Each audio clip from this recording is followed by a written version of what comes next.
Hey YouTube, Parson Rick here.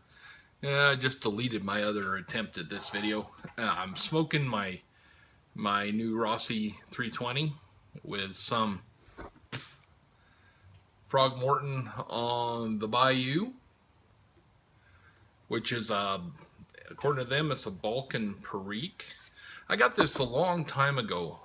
Probably, I bet it was the first decent tobacco that I bought after I started watching YouTube videos, and it was very popular at the time. And so I bought it, and I didn't really care for it, and so it's just been sitting there. I mean, half of it's gone, but it's just been sitting there for 6 months or so.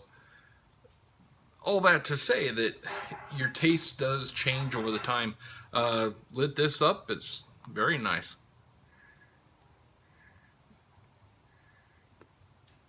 I do like Perique, and this is mellowed out really nice. You know, it's much drier now after having sit in the container for quite a while, but it's still out in the garage. I mean, it's not a humidity-free zone, especially right now. We're in the middle of a very severe winter storm.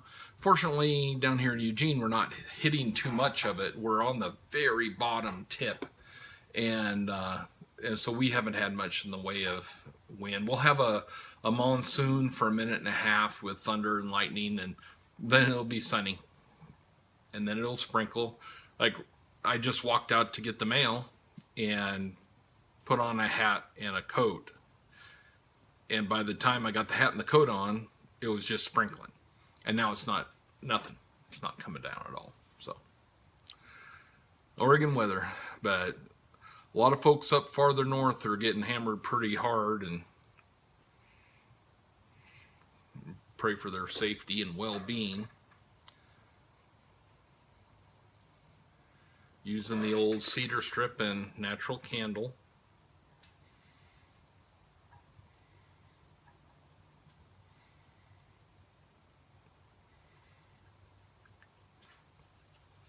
Is it better than using a lighter? I don't know. I like options. And if I'm going to just sit here, and after I'm done with this, I'm going to start reading a book.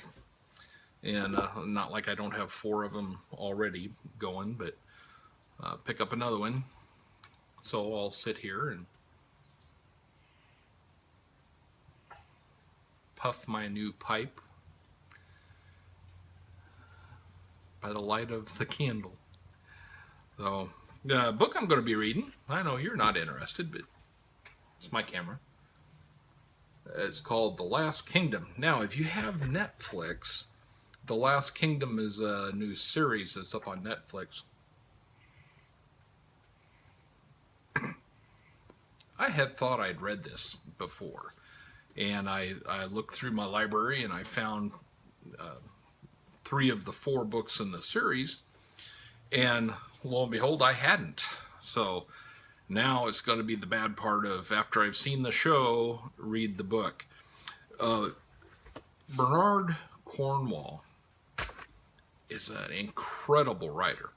He writes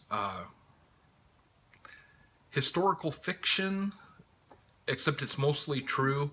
He just adds a few fictional people to make the story flow better. There is some stuff. He's got a book called The Fort. It's about a Revolutionary War battle. And when I read that, I said, this cannot be right. It was. It was totally, it blew my mind, the stuff he had in there. And I would encourage you, if you're at all interested, to pick it up. But he's got tons of books out there, and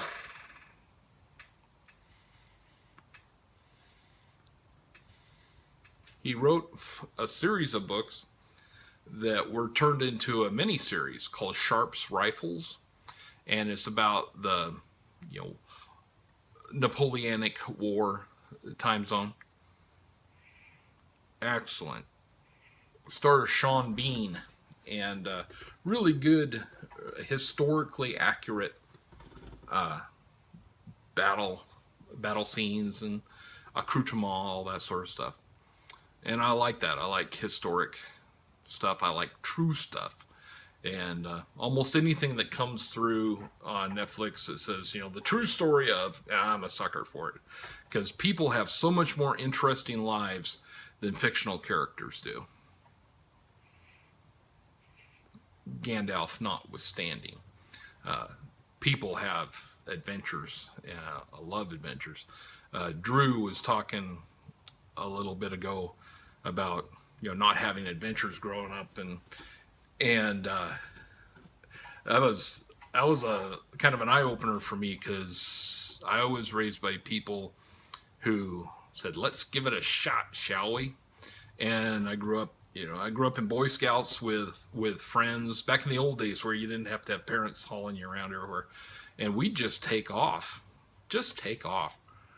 and it punctured my lung up on the North Sister and almost drowned. I don't know how many times. First time I almost drowned, I was 6, swimming across a river. I had no idea how to swim. I wasn't going to tell anybody. I figured I'd figured it out, and I did when I was down at the bottom, and I was running out of air, and I said, I better figure out how to swim. But always had adventures, still do. Wife and I have a saying that the perfect road is one we haven't been on yet. And every time we go for a ride, I always try to pick one perfect road. Trouble is, once it's a perfect road, it's never a perfect road again. It can be a good road, but it can never be perfect, because we have sullied it.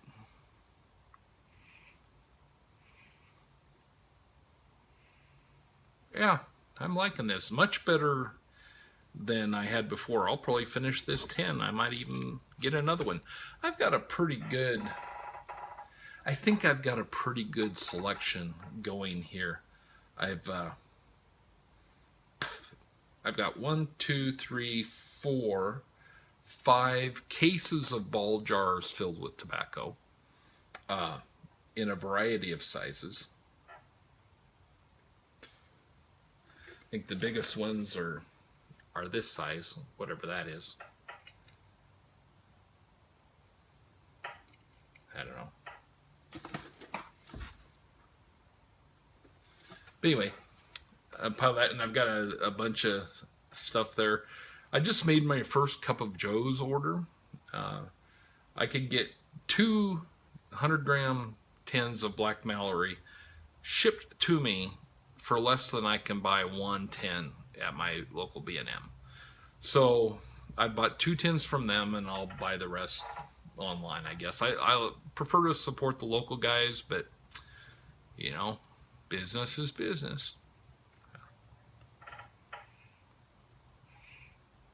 So I think I've actually gone almost all the way through this.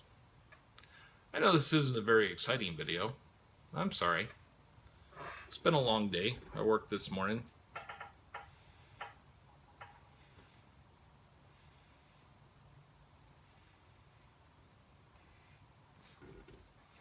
So if you guys are followers of the guys who are out of Portland, like Pastor Pipes and JB's Beard and Sir Lancelot, guys like that are up there, they are being flooded right now. No telling if they even have power. They're getting towards the middle of that storm that's coming in. This is really bad over on the coast. There was tornadoes over on the coast. Ripped up a little town called Manzanita. So if you're the praying or wishing well sort, would you keep those guys in your hearts for a little while?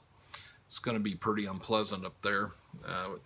Today was when the storm was really supposed to start hammering, and it's already been pretty brutal up there.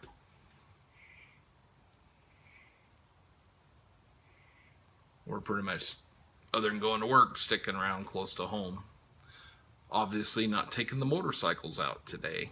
I got home from work and my son meets me at the door and goes, "Hey, you want to go for a ride?" I said, "Sure, put your stuff on." And he just looked at me and walked back in the house. So Oh well.